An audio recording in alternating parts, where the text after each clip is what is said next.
Welcome back to Front and Center.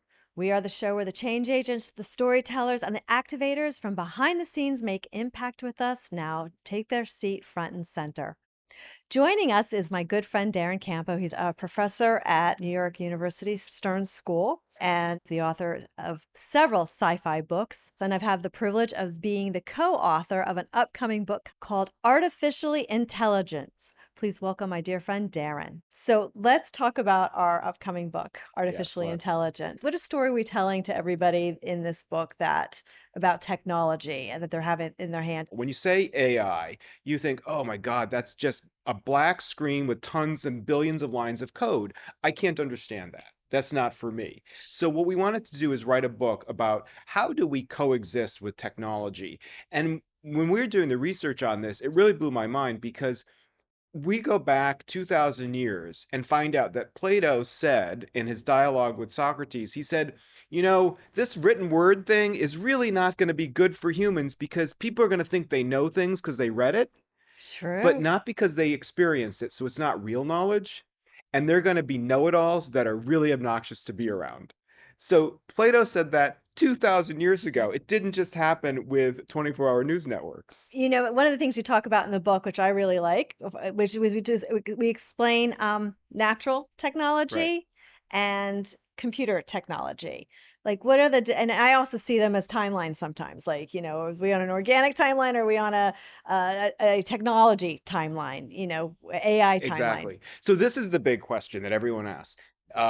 Every day on the news you hear now, is artificial intelligence our last invention? Is it going to take over? And they a few months ago, all of the heads of these big companies, including Elon Musk, said we should have a 6-month moratorium. This is so dangerous. And from the research that we did for this book, it seemed like it was just a lot of fear mongering, because there are a lot of very interesting philosophers who understand the big lines of code that say that artificial intelligence, the way it is now, just can't really ever achieve the kind of consciousness it would need to have organic learning to be a real threat.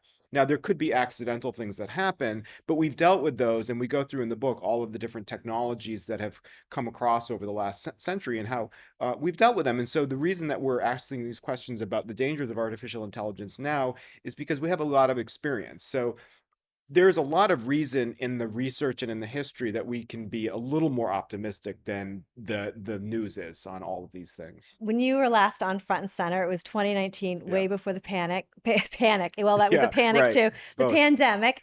And, as a NYU professor, you work with younger people Yeah. than us. The Gen Zs were more of the Gen Xs. So I just want to pull a clip from our last Sure. appearance. Take a look. I You do all my use. research on the subway, and on the subway, everyone's on the subway. And one of the first things I noticed when Kindle came out, and this has got to be over 10 years ago, was the only people on the subway who had a Kindle were the older people. And I don't know if it's because of the reading or because they were able to adjust the font size or bring all their books with them. But there have been so many instances where I've seen technology adopted. The early adopters were not the generation you think it would have been. Has anything changed in terms of the younger generation with AI, especially because we've seen the infiltration of AI Right. in the last couple of years? No, and I think what the great point that you're making is that because of the necessity of that time that we lived through, everybody had to become comfortable with different forms of technology. And so through necessity, you find out, oh, this isn't a generational thing. It's actually just something that everyone may feel more or less comfortable with. So I still maintain there's really not a generational difference in technology. I think that's something that's been suggested to us that we bought without looking into it. But again, if you go on the subway and you look around at what people are doing, there's no division in age group between what people who are playing video games on their phone. Now, older people may still be playing Candy Crush, but they're still playing video games on their phones. It's true. I don't see so many Kindles anymore on the subway. You don't It see. used to be like Isn't that true? yeah, it What used to happened be. to them? I don't know. I don't know. You know what I think happened? I think podcasts happen. I think you download podcasts now and And you it's go on the easier to subway. listen Yeah. to. Or audibles. Yeah. It's easier to listen to a book now than it is to read Yeah, a book. absolutely. Yeah. One of the things we talk about, or the polarity that you and I kind of pulled on when we were writing this book together is I always wanted to take the dystopia You do. viewpoint. You like to be pessimistic. Yeah, and I you don't were know why. like, Jackie, it's not there." Why? There's some really influential people in this that we got to look into and know about. So Bernardo Castro, Rupert Sheldrake. Now, Rupert Sheldrake is an amazing scientist. He came up with the idea of the morphogenic field. And this came from the observation that animals in one part of the world, for example, in the UK after World War II, they had stopped delivering milk bottles. And the birds before World War II knew how to take the cap off and drink the milk. Uh, Enough time went by that the generation hadn't there was no way they could have learned that. But they once the milk bottles came back, the birds started doing it. They knew it already. So he started looking at other animals in different parts of the world. And so when someone would do one animal would do something on one island, another set of animals on a completely separate place would start doing the same behavior.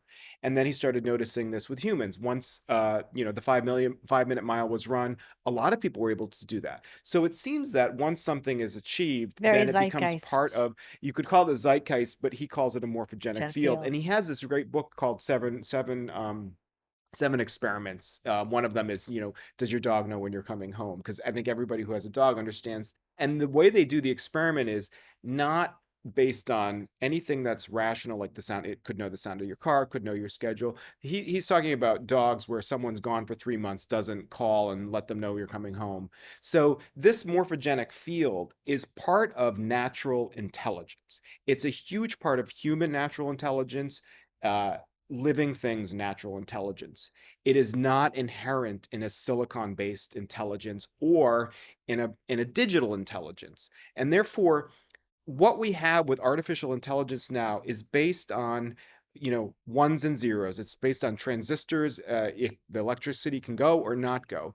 And so there's no emergence of a morphogenic field.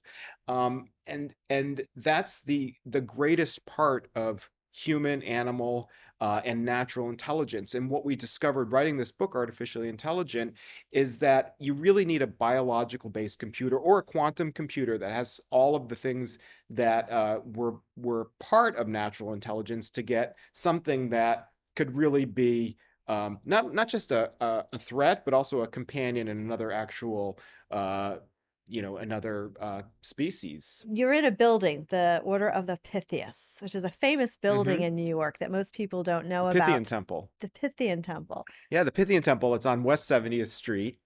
It was a temple built in the early part of the 20th century. And the amazing thing about it is that they were very secretive, so there really aren't a lot of pictures.